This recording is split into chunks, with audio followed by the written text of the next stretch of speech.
میرے حضور مجھے ایسا لگتا ہے کہ کسی جانور نے مجھے ڈس لیا ہے۔ جب یہ کہا نا، آقا کریم کھڑے ہوئے اور کہا لاؤ اپنا پیر قریب کرو۔ جب حضرت ابوبکر نے اپنا پیر قریب کیا، میرے آقا نے اپنا لعاب دہن نکال کر کے لگا دیا، حضرت ابوبکر کو فوراً شفا ملتی ہوئی۔ یہ ہجرت کا واقعہ ہے۔ ہجرت کے اندر بے شمار واقعات اس واقعے کے اندر سمیٹے ہوئے ہیں، جنہوں نے حضور کا پیچھا کیا ہے۔ ایک نام سراقہ بتایا جاتا ہے، ان کے بارے میں بھی انشاءاللہ کبھی وقت آیا تو میں آپ کو بتاؤں گا۔ ابھی بس آج ہمیں صدیق اکبر کی زندگی کا مطالعہ کرنا ہے۔ وہاں غار ثور کے اندر 3 راتیں 3 دن تک رہے۔ اب اندازہ کریں، اگر باہر بارش برس رہی ہو، آدھا گھنٹہ برسات میں اگر کھڑے رہ جائے، ہماری حالت کیا ہوگی؟ پورا جسم پانی پانی ہو جائے گا۔ یا باہر کوئی مٹی اڑا رہا ہو، وہاں کھڑے رہ جائے آدھا گھنٹہ تو کیا ہوگا؟ پورے جسم کے اوپر مٹی چڑھ جائے گی۔ اسی طرح اگر آگ جل رہی ہے، دھوئیں کے سامنے کھڑے رہ جائیں گے، پورا جسم کے اوپر دھواں ہو جائے گا۔ مطلب یہ آدھا گھنٹہ رہیں گے تو وہ رنگ ہمارے اوپر چڑھ جائے گا، غار کے اندر حضرت حضور صلی اللہ علیہ وسلم کی خدمت کے اندر حضور کے پاس حضرت ابوبکر 3 دن اور 3 راتیں رہے۔ اندازہ کریں آقا کا کیسا رنگ چڑھا ہوگا، کیسا رنگ چڑھا۔ کتابوں میں لکھا ہے کہ جب ہجرت کرتے کرتے مدینہ میں پہنچے نا، تو اللہ کے رسول کا رنگ ایسا فیض سے حضرت ابوبکر کو نواز دیا تھا کہ مدینہ کے لوگ پہچان نہیں سکتے تھے کہ کون رسول ہے اور کون ابوبکر ہے۔ ایسا رنگ حضور کا چڑھ گیا تھا۔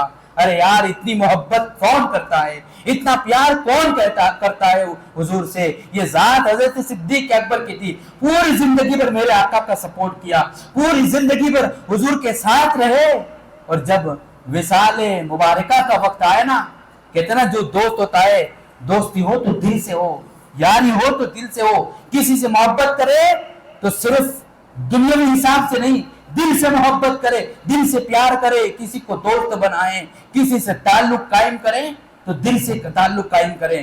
حضرت صدیق اکبر نے میرے آقا سے پیار کیا، انہوں نے محبت کی حضور سے، حضور کی خاطر زندگی گزاری۔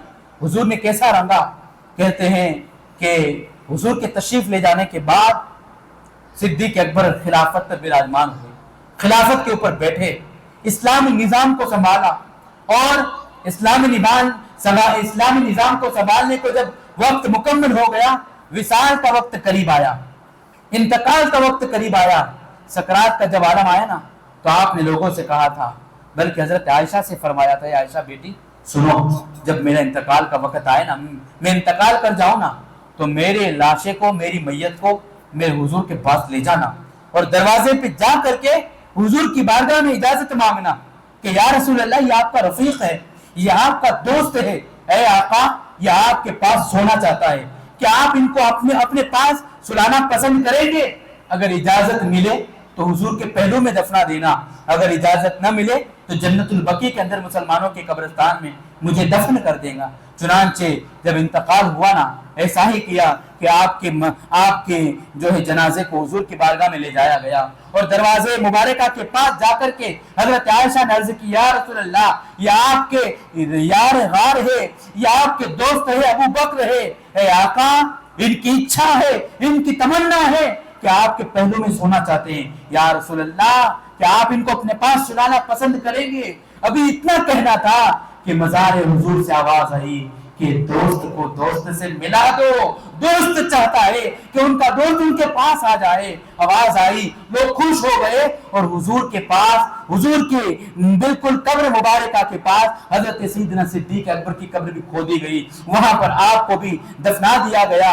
آج جو لوگ وہاں جاتے ہیں ان کو معلوم ہوگا کہ گنبد خضرا کے اندر صرف ایک مزار نہیں ہے، آقا کریم سوئے ہوئے ہیں، ان کے پہلو کے اندر میرے آقا کے یار غار، یار مزار صدیق اکبر بھی موجود ہے۔ بلکہ آپ کو یہ سن کر کے حیرت ہوگی، حضور نے جب حضرت ابوبکر نے حضور سے محبت کی تو دنیا میں تو ساتھ دیا، دنیا میں تو سپورٹ کیا، دنیا میں تو ان کے مرتبوں کو بڑھایا، قبر میں بھی ساتھ میں سلایا۔ ارے قبر میں تو ساتھ سلایا۔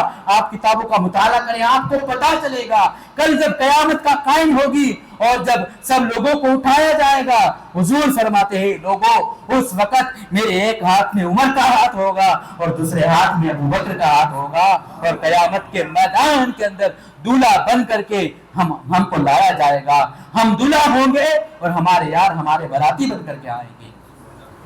پوری زندگی بھر ساتھ دیا تو آج مزار میں بھی ان کے ساتھ ہے، کل قیامت میں بھی ان کے ساتھ ہوں گے۔ یہ صدیق اکبر کی ذات ہے۔ کتنے آپ کو میں ان کے قصیدے پڑھوں، لیکن آپ ان کا اخلاص، ان کا اخلاق، ان کا کریکٹر قربان جائیں۔ صرف ایک اخلاق کے اوپر اگر بات کہی جائے نا تو کافی وقت لگ سکتا ہے۔ حضرت سیدنا صدیق اکبر حضور سے بے پناہ محبت کرتے تھے، حضور سے پیار کرتے تھے، آل رسول سے پیار کرتے تھے، اللہ کے مقدس کلام اللہ قرآن کریم سے پیار کیا کرتے تھے۔ یہ صدیق اکبر کی ذات ہے، ہمیشہ سنت رسول کے مطابق اپنی زندگی گزاری، اور حضور نے جیسا فرمایا تھا ایسا نظام انہوں نے دنیا کے اندر اسلام کا چلایا۔ اور جتنی میرے آقا کریم صلی اللہ علیہ وسلم کی ظاہر عمر ہوئی، حضور 63 سال رہے تھے نا، اللہ کے فضل سے حضرت صدیق اکبر نے بھی 63 سال زندگی گزاری۔ 63 سال مکمل ہونے کے بعد آپ نے وفات پائی، آپ کو آپ کے مزار کے اندر سلا دیا گیا۔ یہ سیدنا صدیق اکبر ہے، ہم ان سے محبت کرتے ہیں، ان سے پیار کرتے ہیں، ان کا عشق کا دم بھرتے ہیں، ان سے محبت کرتے ہیں۔